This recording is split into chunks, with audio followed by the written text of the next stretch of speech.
चक्कर आ रहे होते हैं, घर में बेचारी औरत कह रही होती है मुझे चक्कर आ रहे हैं, चक्कर आ रहे हैं, कोई सुन नहीं रहा होता। जल्दी का काम तो शैतान का होता है, ठीक है? और जल्दी जल्दी में तो सर्जरी भी इतनी जल्दी नहीं होती, ठीक है? मुझसे एक क्वेश्चन पूछे, मुझे हंसी आ गई है क्योंकि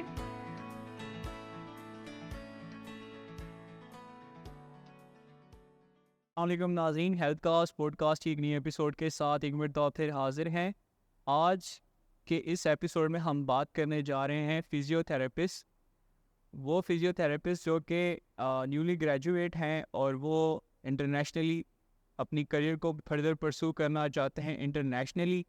उनके लिए एपिसोड बहुत इंफॉर्मेटिव है और इसके अलावा पब्लिक अवेयरनेस के लिए भी इस पर बात की जाएगी।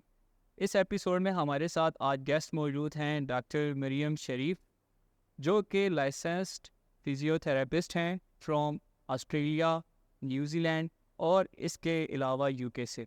अस्सलाम वालेकुम मैडम। वालेकुम अस्सलाम। मैडम, मैंने तो आपका इंट्रोडक्शन बहुत शॉर्ट कराया है, तो प्लीज़ अगर आप अपने इंट्रोडक्शन हमारे देखने वालों के लिए ज़रा ब्रीफली दें।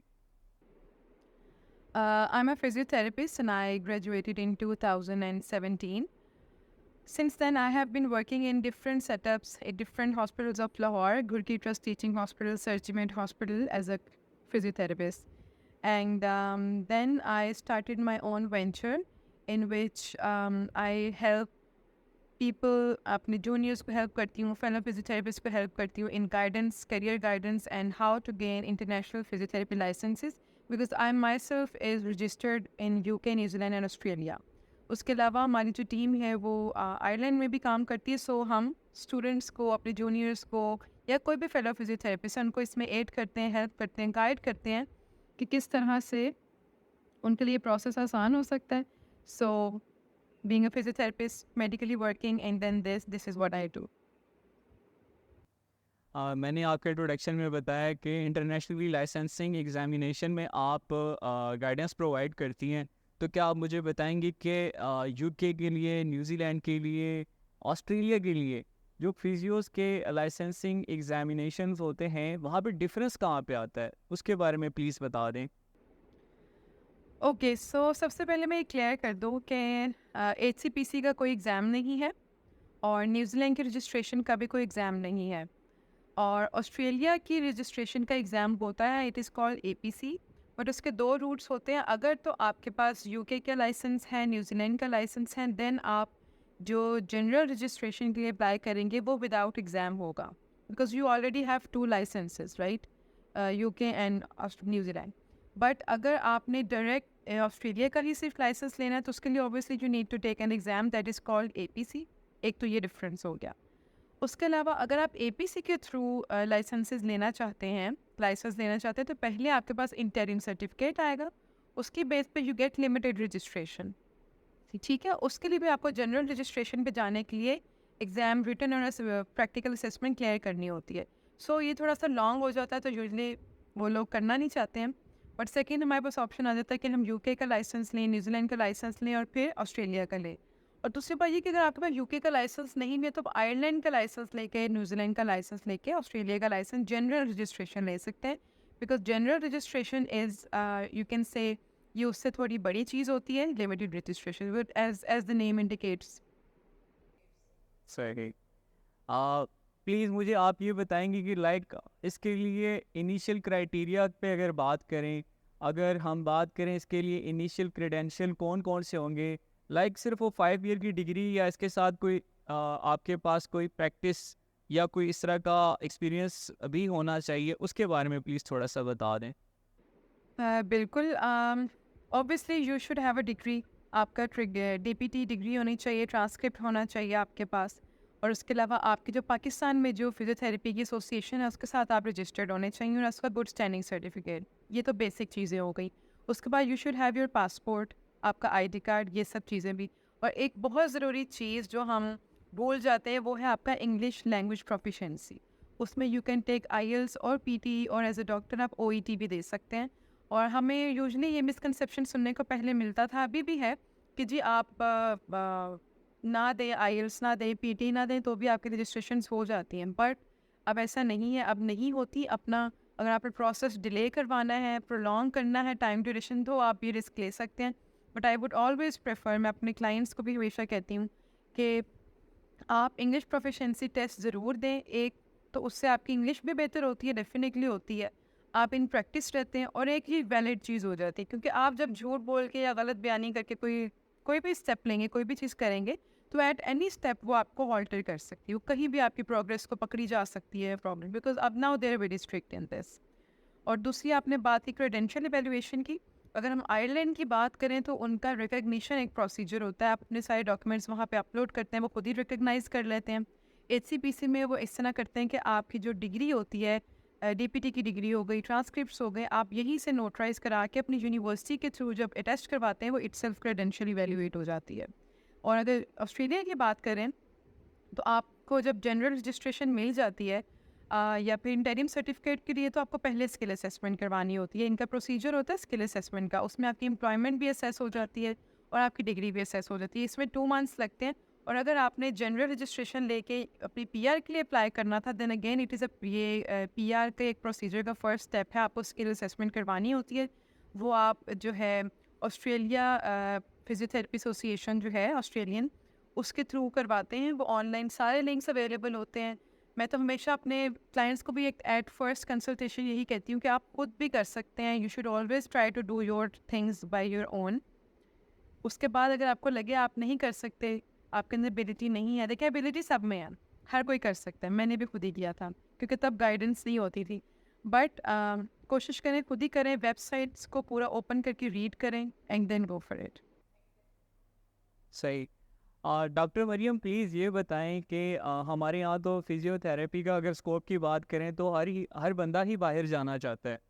तो प्लीज़ आप ये बता दें कि अगर एक दफ़ा बाहर चले गए, क्या वहाँ पर कौन कौन से चैलेंजेस होंगे जिससे एक डॉक्टर को जो है ज़्यादा परेशानी हो सकती है? वो कौन कौन से एनवायरमेंटल फैक्टर्स हैं, प्रैक्टिस के पॉइंट ऑफ व्यू से बता दें या फाइनेंस के पॉइंट ऑफ व्यू से, रेजिडेंसी के पॉइंट ऑफ व्यू से, जो भी इसमें चैलेंजेस इन्वॉल्व हैं, प्लीज़ मैं चाहूँगा कि आप खुलकर बताएं कि इंटरनेशनली ये चीज़ अगर आप एक दफ़ा फुलफिल हो जाते हैं उस चीज़ के लिए, तो वहाँ पर आप कौन से चैलेंजेस फेस करते हैं? क्वेश्चन करके आंसर भी आपने खुद ही दे दिया है। बिल्कुल आपने सही हाईलाइट किया है कि कौन कौन से चैलेंजेस हैं। ऑब्वियसली सबसे पहला और बड़ा चैलेंज एज अ पाकिस्तानी आपके पास तो आपकी क्रेडेंशियल एवेल्युएशन का चैलेंज सबसे पहले आ जाता है, बिकॉज आपकी डिग्रीज़ को असेस करवाना एक चैलेंज है। उसके बाद फाइनेंशियल प्रॉब्लम बहुत ज़्यादा है, बिकॉज यू नो डॉलर का रेट चेंज हो रहा है, पाउंड का रेट चेंज हो रहा है, न्यूजीलैंड डॉलर, ऑस्ट्रेलिया, इन सब के रेट्स चेंज होते रहते हैं। तो अगर आप अभी प्रोसीजर करवाते हैं तो और फ़ी होगी, फिर 2 महीने बाद, 3 महीने बाद कराएंगे तो फ़ी चेंज हो जाती है, ये प्रॉब्लम है। जब आप आईएलटीएस और पीटी के टेस्ट भी देते हैं तो उसका भी कुछ कुछ अरसे के बाद फ़ी इंक्रीज़ हो रही है, अभी अराउंड 65 to 70,000 के बीच में है, पाकिस्तानी रुपीज़। उसके अलावा once you have done all the this और आप चले गए हैं, ठीक है, इंशाल्लाह आप चले गए हैं, वहाँ जाके ऑब्वियसली कल्चरल शॉक बहुत बड़ी चीज़ है। कल्चरल डिफरेंसेस क्या होते हैं, फिर ऑब्वियसली हमारी जो पाकिस्तानी प्रैक्टिस और अब्रॉड में जो हेल्थ प्रैक्टिस है, इसमें बहुत ज़्यादा डिफरेंस है।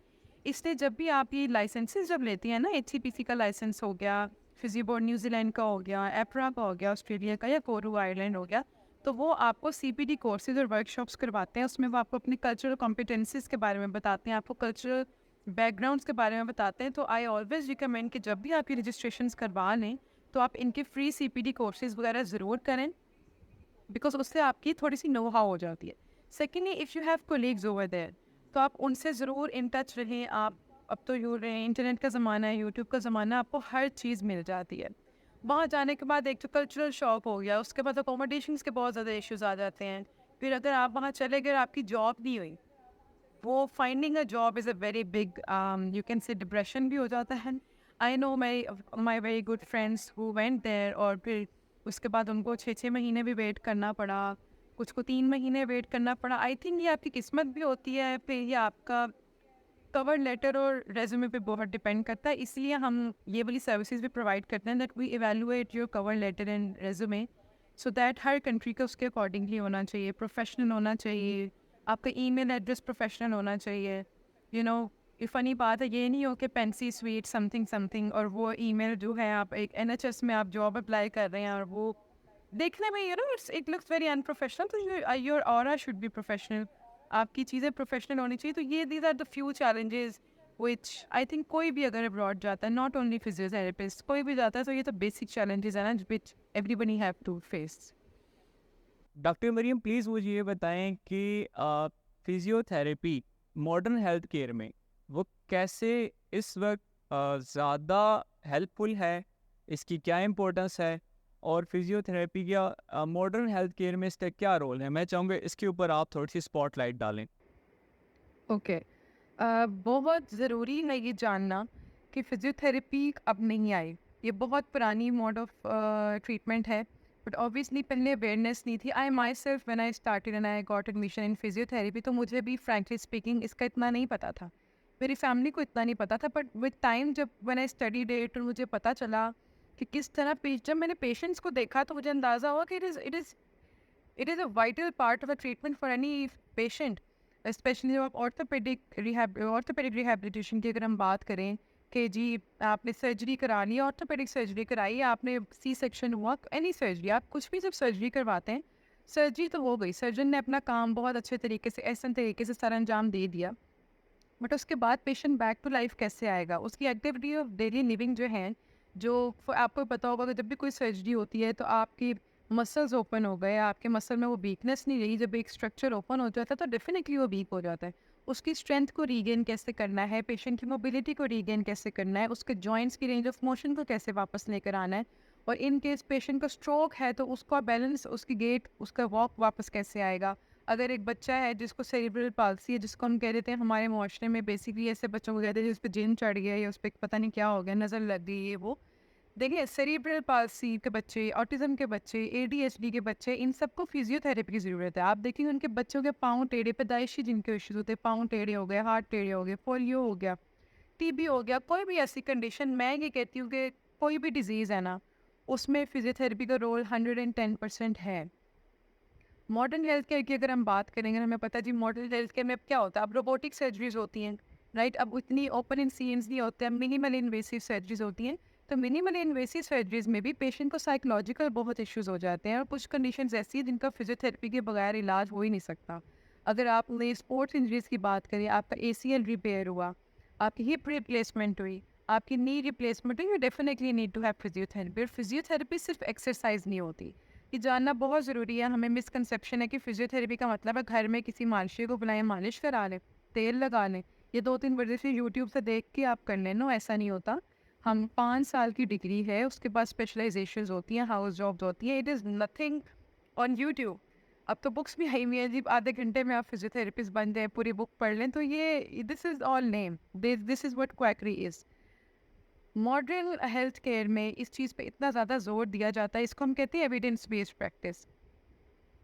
पाकिस्तान में भी रिसर्चेज हो रही हैं, बट सबको पता है कैसी हो रही हैं। तो इंटरनेशनली अगर हम देखें तो रिसर्च बेस्ड फिजियोथेरेपी की बहुत डिमांड है, और एविडेंस बेस्ड प्रैक्टिस इसको कहते हैं। इसका मतलब ये होता है कि रिसर्च की बेस पे जो हमने किसी भी डिजीज़ का इलाज निकाला है, उसमें फिजियोथेरेपी का क्या रोल है, वो हम आर्टिकल्स पढ़ें, उनको देखें, पेशेंट की कंडीशन के अकॉर्डिंग डिफरेंट टूल्स लगाएं, और हम फिर पेशेंट को पेशेंट सेंटर्ड अप्रोच के थ्रू, यानी कि पेशेंट स्पेसिफिक कंडीशन के थ्रू उसको ट्रीटमेंट दिया जाए।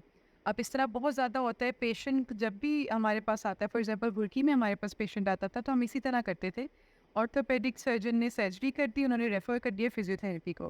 पेशेंट जो एडमिट रहता था वो अपनी रिकवरी के लिए भी रहता था, उसके बाद 1 हफ़्ता 2 हफ़्ता वो फिजियोथेरेपी के लिए वहाँ एडमिट रहता था।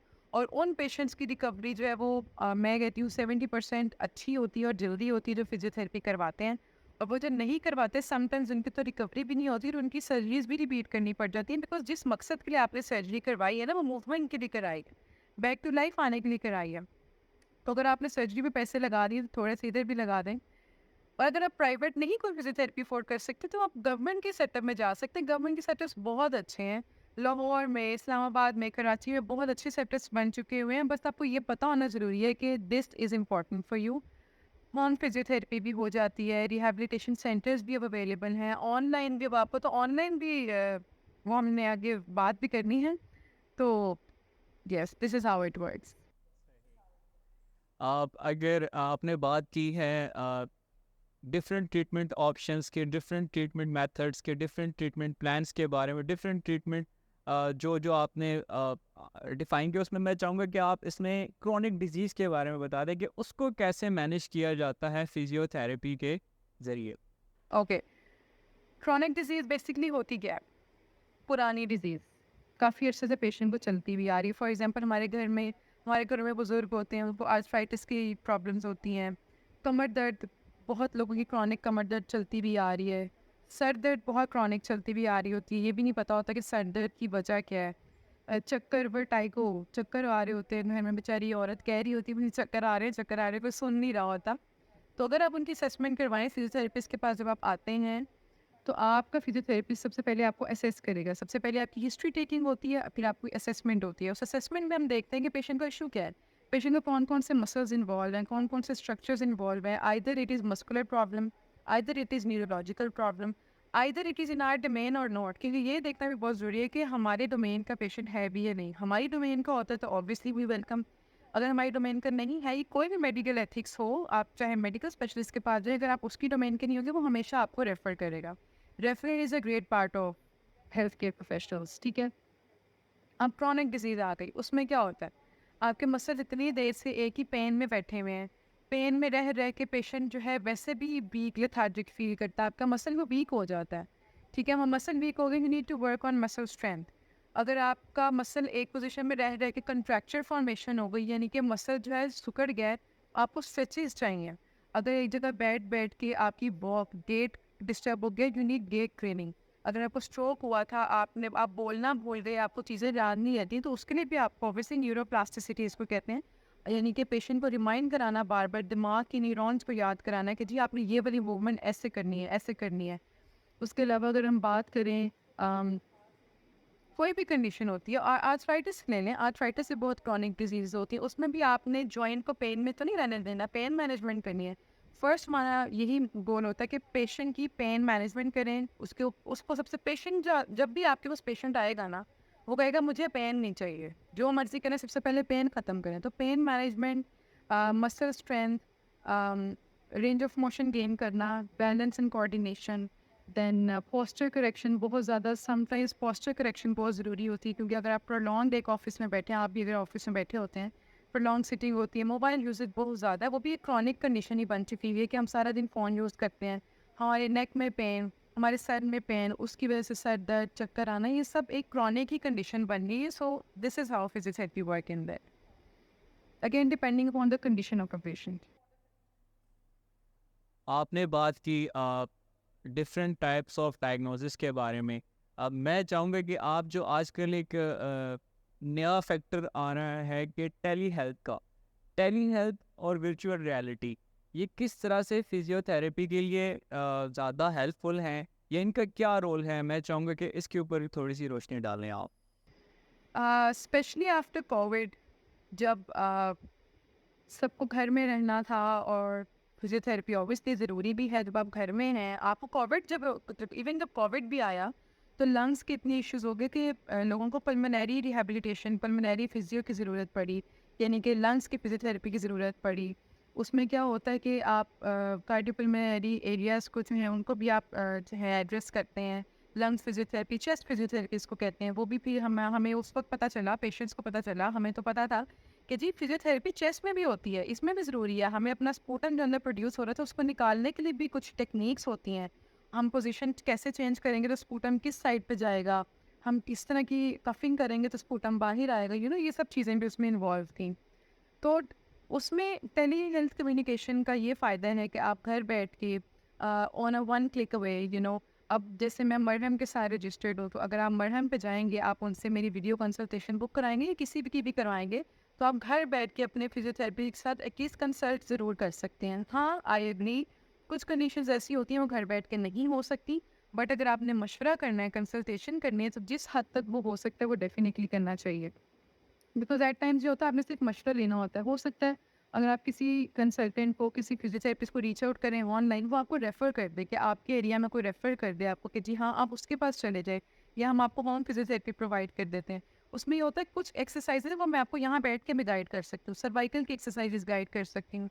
हमारा जो इंस्टाग्राम का पेज है, जो हमारी यूट्यूब चैनल हैं, उन पे भी हम कुछ एक्सरसाइजेज गाइड कर देते हैं। आपको ये बता सकते हैं जी आपने इतनी एक्सरसाइज करनी है, इतनी नहीं करनी, आपके लिए ये 2 एक्सरसाइज हैं, बाकी 2 आपके लिए नहीं है। हर एक्सरसाइज हर बंदे के लिए नहीं है, जिस तरह हर दवाई हर किसी के लिए नहीं होती, इसी तरह ये प्रिस्क्राइब्ड एक्सरसाइजेज होती हैं, हर किसी की कंडीशन के अकॉर्डिंग होती हैं, उसके प्रोग्नोसिस जो है उसकी हिस्ट्री के अकॉर्डिंग होती हैं और उसकी मसल स्ट्रेंथ के अकॉर्डिंग होती हैं।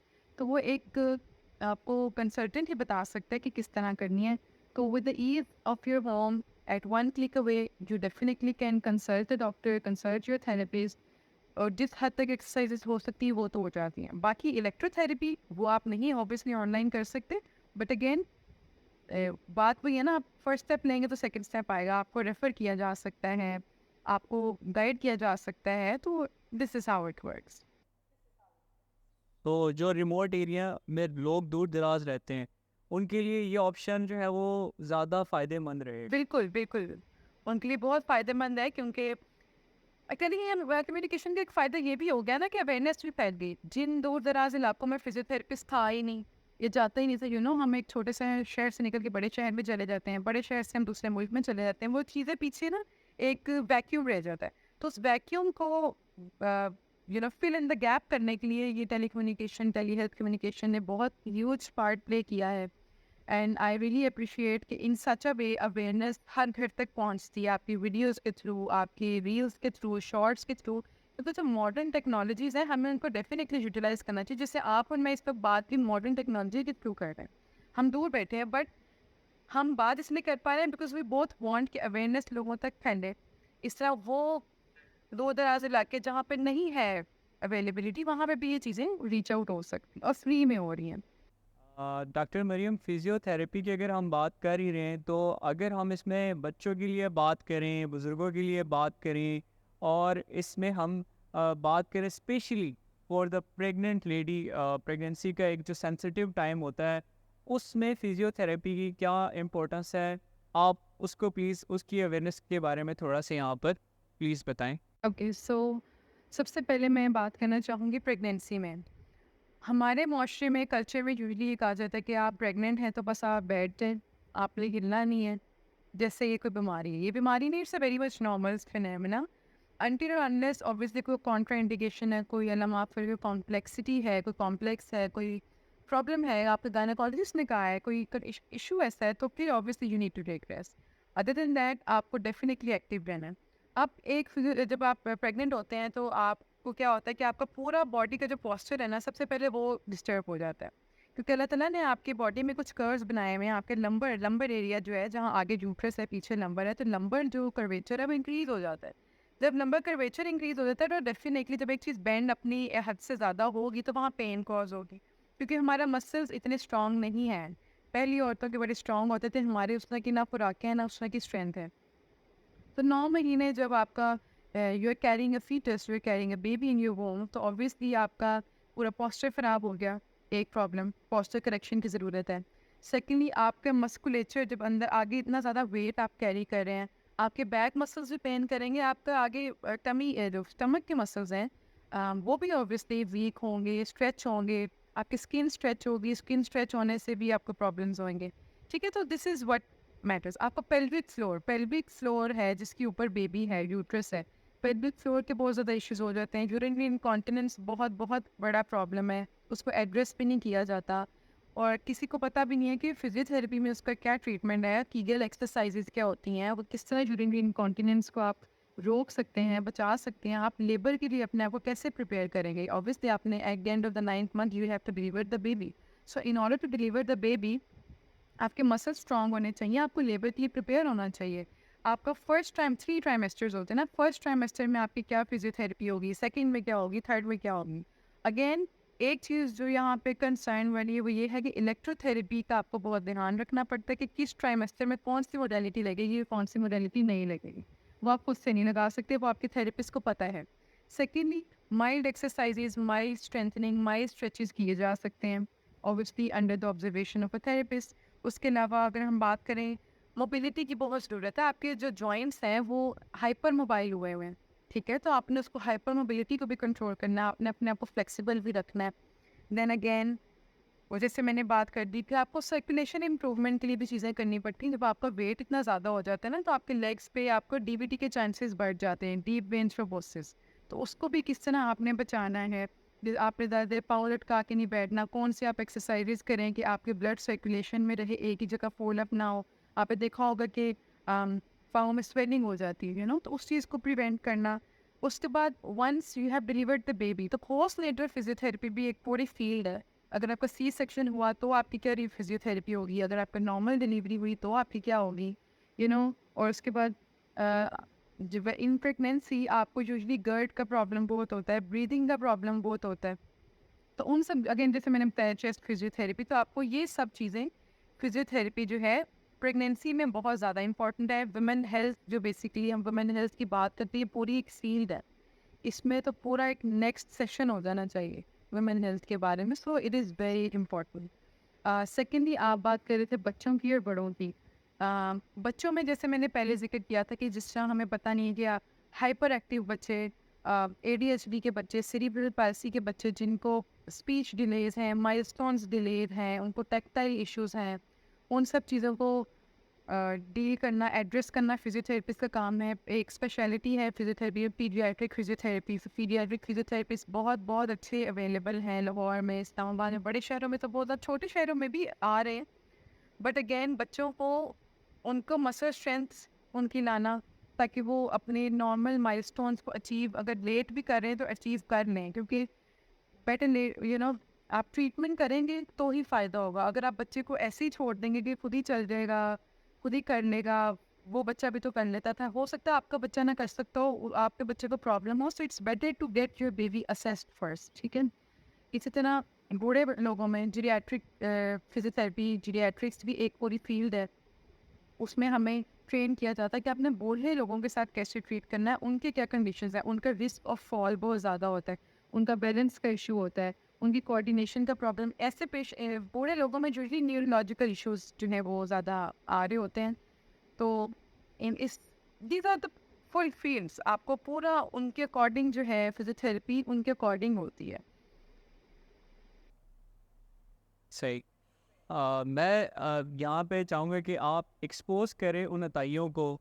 लाइक मैं बात करने जा रहा हूँ वो पेशेंट्स जो कि पैरालाइज्ड हो चुके हैं, हो जाते हैं, शियाटिका और स्ट्रोक से वो डील कर रहे होते हैं, और क्योंकि हमें ये है कि हमें सब्र नहीं है, हम उठा के ले जाते हैं अपने प्यारों को ऐसे अताइयों के पास, और उनसे हम लोग रैपिड ट्रीटमेंट ऑप्शन की तवक्को करते हैं, और रैपिड से जो कुछ होता है वो तो फिर बयान नहीं किया जा सकते। लेकिन मैं चाहूँगा कि शियाटिका और स्ट्रोक और जो पेशेंट्स जो कि उस कंडीशन में होते हैं कि उनकी गेस्चर मूवमेंट्स बिल्कुल सब कुछ होते हैं, वो पैरालाइज्ड हो चुके होते हैं, उनके बारे में, उनके ट्रीटमेंट ऑप्शंस के बारे में फिजियोथेरेपी क्या कहती है, और उन लोगों को खसूसी मैं चाहूँगा कि इस इंफॉर्मेटिव सेशन में आप एक्सपोज करें जो कि मार्केटों में अताइयों किस किस शक्ल में मौजूद हैं। आप प्लीज़ उसके ऊपर भी स्पॉटलाइट डालें। ओके, सो सबसे पहले हम बात करते हैं, जल्दी का काम तो शैतान का होता है, ठीक है, और जल्दी जल्दी में तो सर्जरी भी इतनी जल्दी नहीं होती, ठीक है। अब बात ये है कि फिजियोथेरेपी जो है ना, स्लो एंड स्टेडी प्रोसेस है। मेरे पास जब भी पेशेंट्स आते हैं उनको पहले बताना होता है, बताते हैं हम कि ये कोई इंजेक्शन या दवाई या एनेस्थीसिया या मैजिक नहीं है, ये एक प्रोसेस है, इसलिए इसको रिहैबिलिटेशन भी कहा जाता है। रिहैबिलिटेशन का मतलब है कि अब आपका प्रोसीजर स्टार्ट हो गया, यू विल टेक सेशन, क्योंकि हमारी जो बॉडी है ना, जब हम पैदा भी हुए थे तो फ़ौरन ही हमने कोई चीज़ सीख ली थी, फ़ौरन ही एक बच्चे में स्ट्रेंथ नहीं आ सकती। ये नेचुरल फिनोमेना है, दैट थिंग्स टेक्स टाइम, ठीक है। तो आपके मसल्स की स्ट्रेंथ आना, आपकी मोबिलिटी आना, आपके जो रीगेन करना आपकी चीज़ों को, it takes time, first thing. Secondly, अगर कोई आपको ये कहता है ना कि मेरे पास आ जाओ मैं हड्डी जोड़ दूंगा, या मैं कमर की दर्द टांग मार के ठीक कर दूंगा, मैंने ऐसी ऐसी वीडियोस देखी हैं कि आई एम श्योर कि कोई सेन सैनिटी रखने वाला इंसान जो ये वीडियो देख भी नहीं पा रहा, वो ये करवा कैसे लेते हैं, थोड़ी मार के कमर ठीक करना। आपको पता होना चाहिए आपकी बॉडी इतनी डेलिकेट है, स्पेशली आपकी स्पाइन इतनी डेलिकेट है, उसमें डिस्क होती हैं, दो मोहरों के बीच में अल्लाह ताला ने डिस्क रखी हुई है, वो किसी वजह से रखी हुई है। अगर आप गलत पोस्चर से भी कोई चीज़ उठाते हैं, या झटका भी लगता है, या कहते हैं ना चुप पड़ गई, और अगर आप उसको ठीक नहीं कराते, आप पेन में ही अगर आप काम करते रहते हैं, तो वो भी एक आप अपने साथ जुल्म कर रहे हैं। डिस्क स्लिप के पेशेंट्स इतने गलत गलत एक्सरसाइजेज तो क्या पता नहीं क्या, मालिशें हमारे फिजियोथेरेपी में ये जो कहा जाता है ना कि ये मालिश का तो कोई सवाल ही पैदा नहीं होता। हम लोग तो इनफैक्ट मना करते हैं कि आपने ज़ोर से जो है क्रीम भी नहीं लगानी, कोई ऑइंटमेंट भी नहीं लगानी। हम हमेशा यही कहते हैं अपने पेशेंट्स को कि आपने हल्के हाथ से क्रीम लगानी है, क्योंकि मसल फाइबर्स जो है ना, जब वो पेन में है या स्पेज़म में है, आप उनको जब भी कोई चीज़ करते हैं तो वो मसल फाइबर को अगर आपने ज़ोर से दबाया है या आपने ज़ोर से मालिश की, मसल फाइबर कैन ब्रेक, वो उल्टा आपका नुकसान कर सकता है। और जो एक बंदा जिसको sciatica का इशू है, यानी कि उसका नर्व्स इन्वॉल्व है, उसकी डिस्क इन्वॉल्व है, उस पेशेंट को आप जल्दी ठीक कर ही नहीं सकते। आपको मसल रिलैक्स करना है, आपको मसल स्ट्रेंथ बिल्ड करनी है, आपको उसको एक्सरसाइजेस करवा के, मैकेनिजी एक्सरसाइजेज हो गई, कोई भी एक्सरसाइज हो गई, आपने उस डिस्क को वापस अपनी पोजीशन में लेके जाना है। इसका कोई जल्दबाजी का काम तो वो फिजियोथेरेपी में नहीं है।